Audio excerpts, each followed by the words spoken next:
my muscle, my leg muscle and all that. It also the fact that because I'm reducing, the body fat's missing. So you lose some cushioning effect within the knee area. Okay.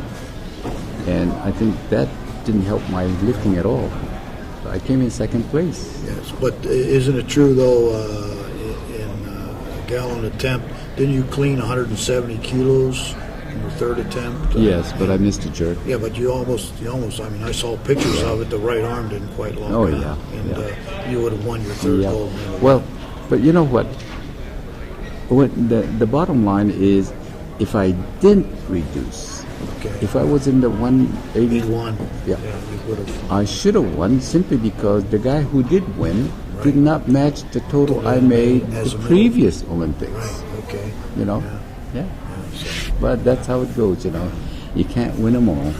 But you won more than your fair share. So now you're 8-time world champion, 2-time Olympic champion, and of course 1 silver medal in Olympics. And then you went on, of course, to win. 59 was the Pan Ams. Again, you won. In 63, the Pan Ams. The great comeback was in 62. Was it 62 you went to Moscow and world record press? What?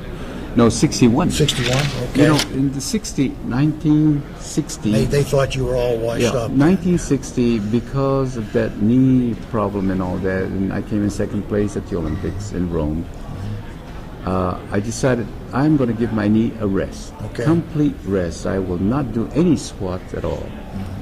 And I hoped that my knee would recover. And what I did was I worked on my upper body. Okay. And I started doing a lot of presses. Okay. And I did rowing motions and pulls and all that, but no leg work. Okay. And it got so that my upper body became super strong. Okay. And when you focus enough on any one thing, you could really improve. So then I thought, you know, I could break the press record easy, even in the heavier class. And it's just a matter of being able to clean the weight. Right. Because I was one of the first ones, I think, who squat clean for the press. Yeah. Because my cleaning ability, power clean, wasn't strong. Right. So I had to squat clean. Anyway, so that's when we received invitation to Moscow. And so again, in March, freezing cold weather, we flew to Moscow. But this time now it was different. Hoffman went, and I had teammates too.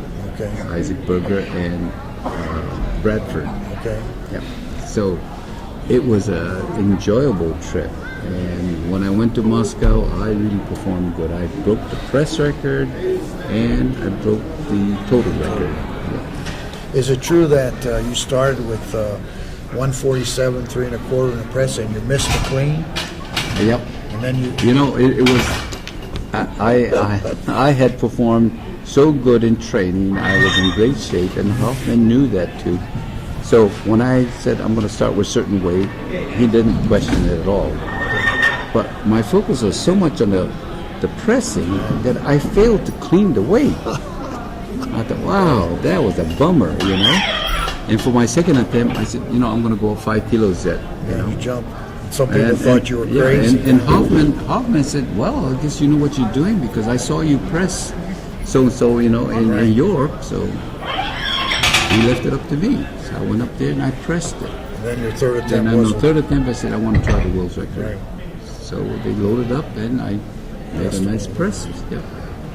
So that was a real good start. Is that meet? And I've heard, you know, you hear all sorts of person of your, accomplishments and everything. You hear all sorts of stories that become like legends and so on. I heard this from Bill March, of all people, that meet you went out and looked at the barbell and concentrated so hard that you tried to just envision that the barbell just had one plate on each side. Is there any truth to that story at all?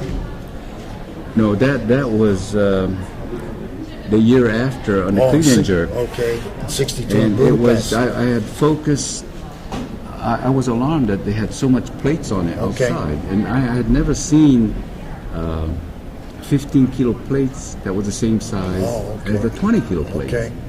So it looked like 20 kilo plates on it. I thought, oh my God, this is way more than I can lift. But I knew that the last plate was not a 20-kilo plate; it was a 15-kilo plate.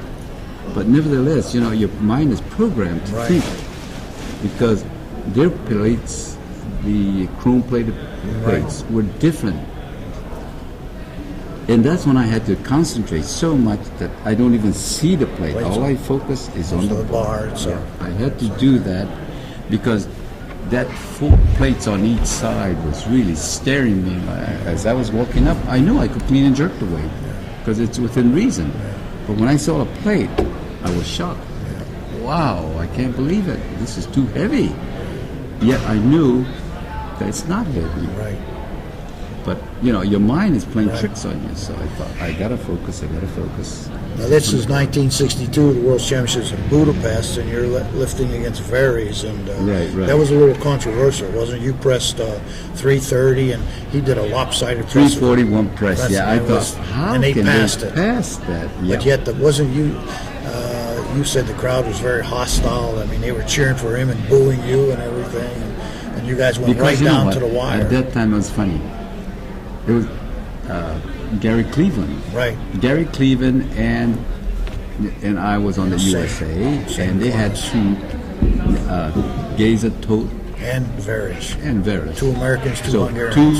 So it was the general public were really for the Hungarian team. It's in their country, So you couldn't blame them.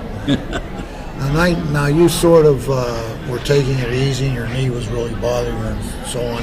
But in '64, you decided perhaps one more time. Was it you made that decision for the Olympics? Yeah, it was. I thought I'd like to go to Tokyo Olympics and all that. Yeah, especially being of Japanese ancestry. Yeah, but then I had gotten married and all that, and that just destroyed everything. I won't tell Flo. I won't tell Flo. No. I hope Flo doesn't see this. The thing is, when you